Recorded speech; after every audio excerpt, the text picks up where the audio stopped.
What if you could? What if you could predict your own future? How amazing would that be? The good news is most of you have gotten really close before to predicting your own future. Here's how I know that, because at some point in your life, you have had this thought, or you've uttered this statement under your breath, or perhaps you forgot what you were doing and you said it out loud in front of someone. And here's the statement that lets you know that you have gotten closer than you think to predicting your own future. You said this, thought this, or muttered this. I should have seen this coming. I should have seen this coming. I should have predicted my own future. And all of us have had these seasons where we find ourselves in a mess. And when the mess finally hits us in the face, and when the mess is kind of all over the room, and when the mess is like upon us, we think to ourselves, we think back, we begin mentally to connect all of those dots, and we conclude, I don't know why I'm surprised. I should have seen this coming. It's just so obvious. I should have seen this coming. Now, here's something that you have said out loud, not about yourself, but about someone else. And this is how we know that we can actually, even if we don't want to predict our future, we know how to predict other people's future, right? You've said this. You should have seen this coming. You should have seen that coming, right? I mean, you've said this to friends, maybe a roommate, hopefully not your spouse, you hope somebody else would say that, right? Because this isn't a good night, in a marriage when you say this. But you have friends that are making decisions, and it's like you're watching a train wreck in slow motion. You're watching people come down two sidewalks to a corner, and they're about to collide. You can see what's about to happen, and you've tried to say something. We're going to talk about that in week 4. Or somebody else has tried to say something to them, and then finally, what everybody knew was inevitable finally happens, and they're so shocked. Like, I can't believe he broke up with me. Really? He has been breaking up with you for 3 months. Everybody knew he was breaking up with you, but you. I don't know how I got this much debt. Oh, really? Everybody that knows you, this is not a mystery to anyone but you. And you were able to predict their future. But here's the question, and here's the mystery. Here's what we're going to talk about. Why is it that you can see what they can't see? And why is it that they can see what you can't see? And then there's this, because this is sort of the crazy part of this. Sometimes we do see, and we just don't look. Sometimes we kind of know where this is headed. Sometimes we sort of know physically where this is headed, financially, professionally, academically, with a friend, a fiance, morally where this is headed, spiritually where this is headed, whatever it might be. We kind of know. And every once in a while, somebody drops a hint or two. And every once in a while, circumstances drops a hint or two. And instead of facing it, oh no, look where I'm headed, we instead just sort of look the other way and refuse to look. And then when we finally arrive at the destination, we act so shocked and surprised. But the truth is, you kind of saw this coming. You kind of knew. You have the ability, I have the ability, in more cases and in more instances and in more arenas of life than we want to admit, that we can in fact predict our own future. Now, in terms of why we're so prone to do that, we're going to get to that in week 3. We're going to talk about that later. But first, I need to give you some bad news and a little bit of good news, okay? And this actually might explain why you're experiencing what you're experiencing in life today. And this will also discourage you, and you will be tempted to turn off the computer, the television, or just get up and leave. So don't leave early. But here's kind of gently give you the bad news. Most of your personal problems cannot be fixed. Yeah, I didn't think I would get like, oh, that's great. Yeah, most personal problems cannot be fixed. And here's why. This is super important. You fix a car. You fix a computer. You get the oven fixed. You get the lawnmower fixed. You get dogs fixed. That's a completely different thing. You get all kinds of things fixed. And when you finish getting the car fixed or the computer fixed, they're as good as new, right? They're as good as new. It's like they're almost brand new. It's like it never even happened.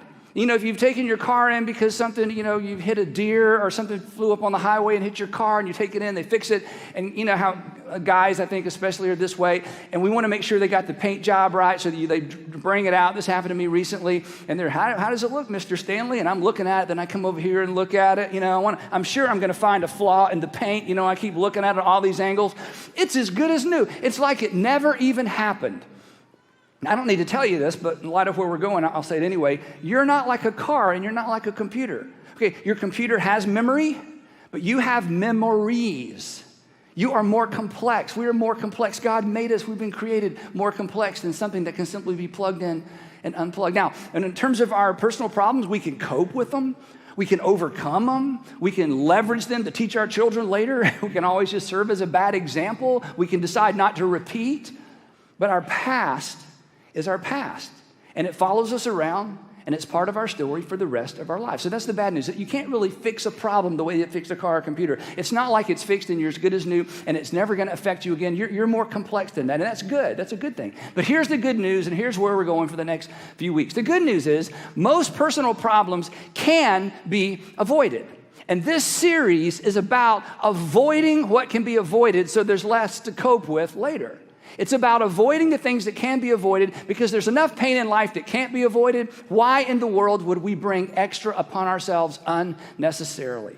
And at the center of this entire series is a single principle. It's a single principle that I call the principle of the path, and I'm going to give you the principle of the path at the very end of the message today. But first, I want to talk a little bit about this word because this is very important for where we're going. And as intuitive as a lot of this is, again, sometimes we just need to hear it, and we need to hear it said in a way that we've never heard it said before so that we can acknowledge what's actually going on in our lives and not continue to pretend. Principle of the path. First, a few words about a principle. A principle is not a rule that you follow. A principle is not a rule that you follow. Actually, a principle follows you. Principles follow you around everywhere you go, even when you're not aware of them. A principle is not something that you choose to apply. In fact, the difficult thing about a principle is a principle applies itself to you even when you're not aware of it. And principles are very, very, very sticky. They will stick to you regardless of regardless of whether or not you know they're there or what's going on. And a principle, and this is where we're going a little bit today, a principle is not a law or a rule that you can break. But if you ignore certain principles will break you. Maybe an illustration from high school will help. Some of you remember, most of us don't, and I barely remember this. Some of you may be familiar with the name Archimedes. Archimedes, sometimes it's referred to Archimedes' principle. Archimedes' principle applies to you every time you get in the pool, every time you get on a float, every time you get on a boat, every time you get on a cruise ship, every time you throw something in the water and it sinks. Every single time you deal with water in any way, Archimedes' principle applies itself to you. To which you might say, well, wait a minute, that's not even fair. I don't even know who Archimedes is. I don't know anything about Archimedes' principle. And it's unfair that Archimedes' principle would impact me and influence me if I don't know who he is and I don't know anything about the principle. That's not fair. Aha, that's the nature of a principle. They are invisible, and they apply themselves to us whether we choose to apply them or not. They work in the background of our lives. Now, as you may remember, Archimedes, and as you may have put two and two together, is the one who gave us the principle of buoyancy.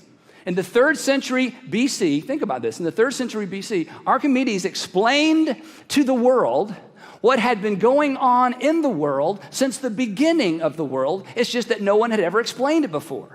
And in mathematical terms, he explained why pebbles sink and cruise ships float.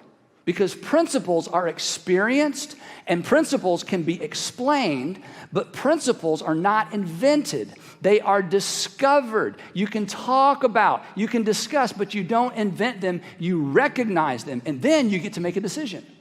You can leverage a principle to your benefit, or you can ignore a principle to your demise. And all of this is true for the principle of the path, the principle of the path. Now, to fully appreciate this principle, I have to say one other kind of, setup before we get into the meat of this. It's called the principle of the path. It's not called the principle of the solution.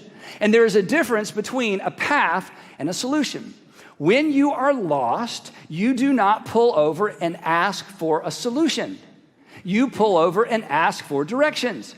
When Waze takes you to a parking garage and you're thinking, I don't think this is where I'm supposed to be, you don't call the person whose home you're about to visit or whose office you're about to visit and say, hey, I need a solution.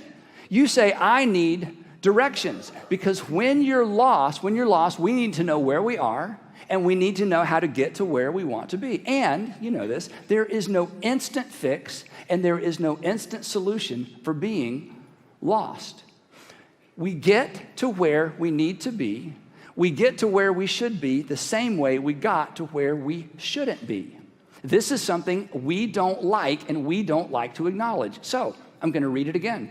We get to where we should be financially, in your marriage, with your kids, with your parents, academically, whatever it might be, professionally. We get to where we should be actually the same way we got to where we shouldn't be. And we get there not through a solution. We get there through direction. Now, all over the country this week, and all over the world probably this week, people will go to see a pastor or to see a counselor or a psychiatrist, and they will go to see the pastor or counselor or psychiatrist, and they will go in there with problems that they want the counselor or the pastor to fix. They'll say, here's what's going on in my marriage. Tell me what to do. Here's what's going on with my kids. Tell me what to do. Here's what's going on financially. Tell me what to do. Here's what's going on at work. Here's what's going on morally. Here's what's going on in terms of my addiction and my chemical addiction. Here's what's going on. I need a solution. I want to be fixed. But the truth is, and every wise pastor and counselor knows this, even though we don't hear this, is that there's no fix, because these are problems that can't be fixed. We don't need to be fixed. We need a direction to be changed. We need to change directions. And most people who go to someone for advice or counseling, in fact, someone has come to you recently perhaps, and they need some advice and they're looking for a fix. What do I do? What do I say? What do I do? What do I say? And even though you didn't have this terminology, intuitively you know there's nothing you can do and there's nothing you can say. There is no fix for this. You're not made that way. You need to move and to live in a different direction. These are people who are living in the wrong direction.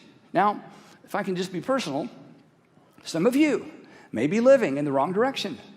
And the interesting thing about living in the wrong direction, and the interesting thing about the principle of the path is this: you can be living in the wrong direction and be happier than you've ever been before. You can be living in the wrong direction, moving in a direction that will take you where you don't want to be and have no idea. I mean, isn't it true that when you're driving and you get lost, you're not sure exactly the moment that you became lost?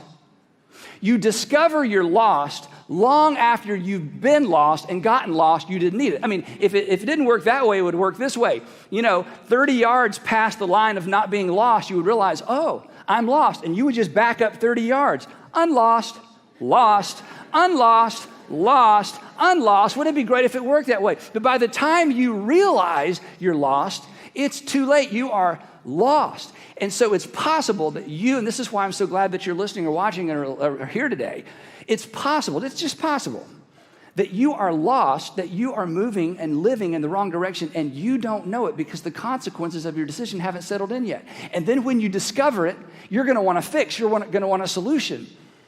And the wise people around you are going to say, you don't need a fix or a solution. You need to change direction, because you basically get to where you need to be the same way you got to where you shouldn't be.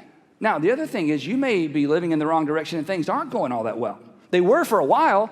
She's the greatest, he's the greatest. This is the dream job. I know it's not exactly ethical, but it's all going to work out. People do this all the time. And you were just so happy, and you convinced your friends and your parents and your roommate and everybody, and kind of looked at you funny, but you got it all figured out. You were going to manage the consequences. You're going to manage the outcomes, and things were great. And people were actually kind of jealous because, have you seen that guy she's with? I mean, it was all good. And now it's starting to get a little wobbly.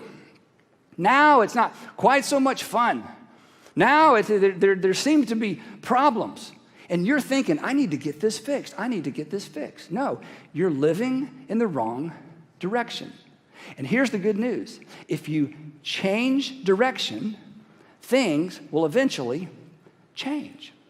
Now, no surprise, and this shouldn't come as a shock, Jesus actually talked about this. Wow, yeah. 2,000 years ago, that book that you haven't picked up in a long time, perhaps, the last one you saw was on your grandmother's coffee table, and she said, don't put anything on top of it. Don't read it, but don't put anything on top of it, because that's what we do with the Bible for many of us. Some of you maybe never read the Bible, but here, it's sort of like Dorothy's ruby red slippers at the end of the movie. Why did we wait so long? Oh, yeah, by the way, you could have gone back home anytime you wanted. You're wearing your ticket home. Well, yeah, but we needed to create a movie, okay? So we had to do other stuff before we got you home. Well, that's great. So anyway, for those of you who have access to a Bible, and all of you do if you have the internet, the words of Jesus are so amazing. This is why everyone should follow Jesus, even if you're not convinced Jesus is who he claimed to be. These words of Jesus are so powerful because he points to the principle of the path, but he does it in a different way. He does it in a parable. And he preaches a sermon that we call, in the Bible, it's called the Sermon on the Mount. And it's a sermon that I think he repeated dozens of times. I think this was his go-to sermon. I think the disciples were like, oh yeah, this one again. I think he just preaches over and over because it had so much content, and it was sort of the essence of why he came, and he covered so much stuff. And so at the end of this particular version of the Sermon on the Mount that's recorded in the Gospel of Matthew, Matthew is one of Jesus' apostles, and Matthew was either a scribe or because he was the tax gatherer, he had scribes, so they got all this stuff written down, you know. And so in the Gospel of Matthew, we have this full account of the Sermon on the Mount. And at the very end, after Jesus has covered, everything you can imagine, he essentially tells this parable. And in this parable, he delivers to us sort of the essence of this principle of the path. So I'm just going to kind of feed it to you line by line. Now, if you grew up in church, you know this one, so try not to rush to the end. If you grew up in a church like me, not only do you know this one, you can sing it. There is a song that has been written, and I'm going to do my best not to sing any of the song during this version of the message. I was not so successful last time around. So here is Jesus. He's wrapping up. He's at the very end of this incredible message. Here's what he says. Therefore, because he's at the end, therefore, everyone who hears these words of mine and actually does them, not listens to them and goes, oh, you are right. I'm not going to do anything with it, but oh, you're right. Now, this is a big deal for some of you because for some of you, the most religious experience you have is going to church and feeling bad about yourself and going home. That is religion for you.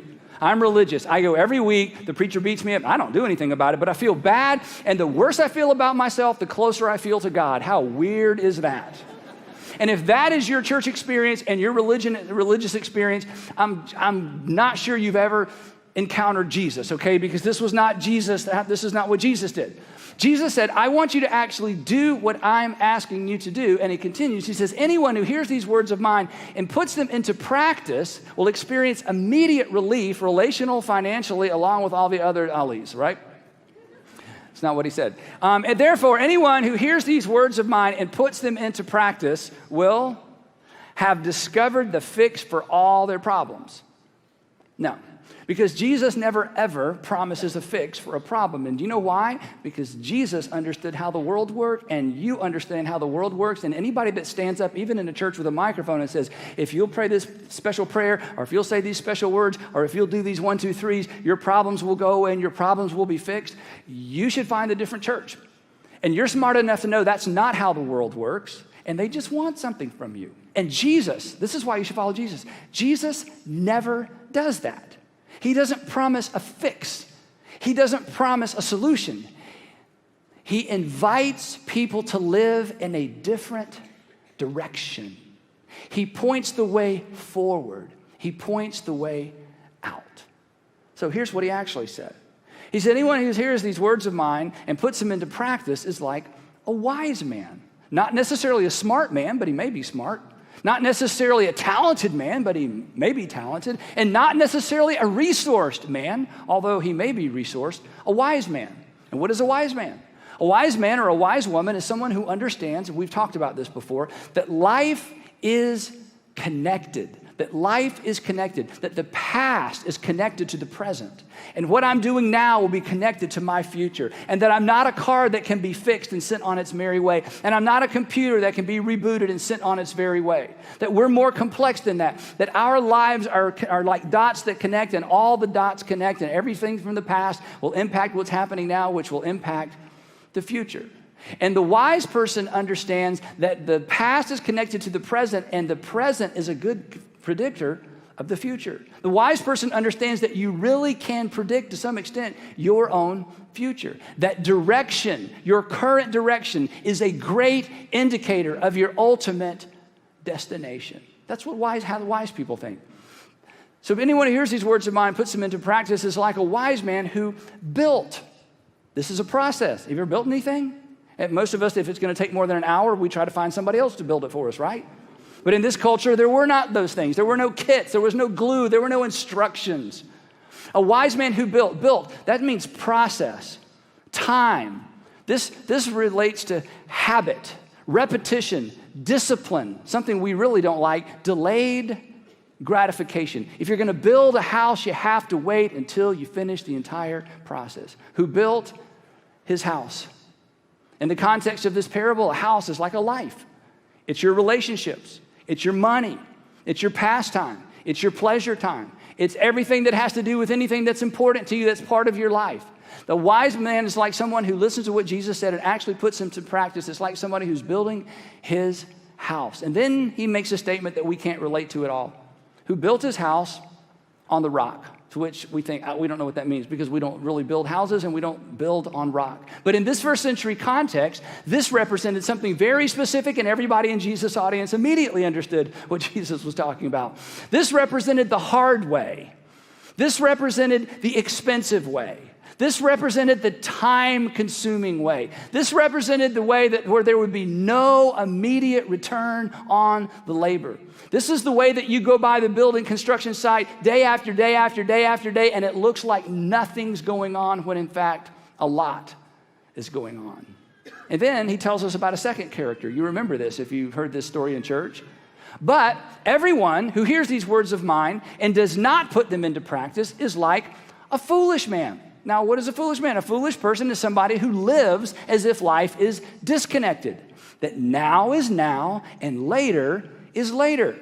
Now is now and later is later. The way that a foolish person thinks is this: I'm like an electronic device. If something goes wrong, I don't quit worrying, nothing's going to happen. But if something happens, quit saying that to me. Nothing's going to happen. I got this under control. I got this.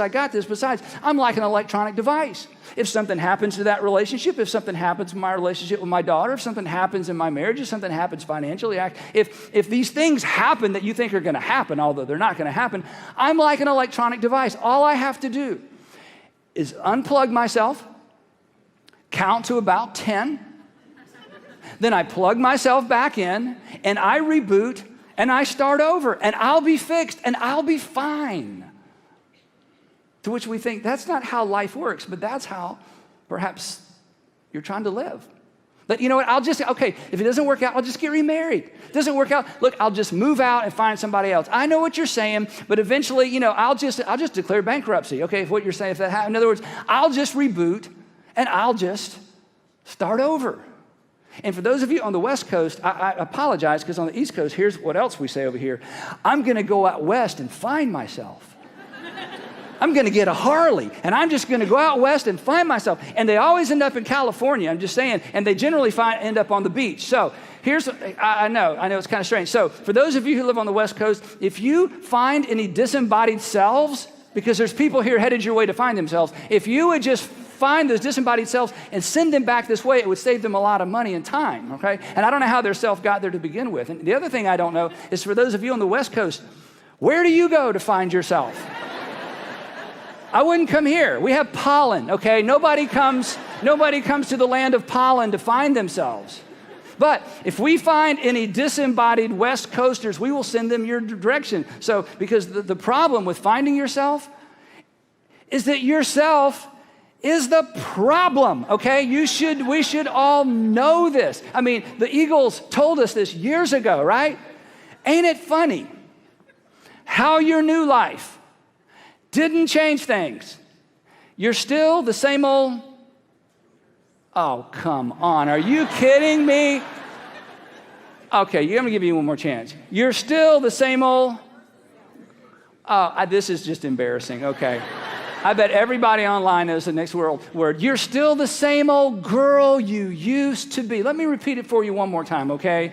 Ain't it funny how your new life didn't change things? I'm just going to start over. I'm going to go west. I'm going to get remarried. I'm going to do this. I'm going to move out. I'm going to change my name. I'm going to quit my job. I'm going to bleach my hair. I'm just going to do whatever. I'm just going to reboot and start over. Ain't it funny how your new life didn't change things?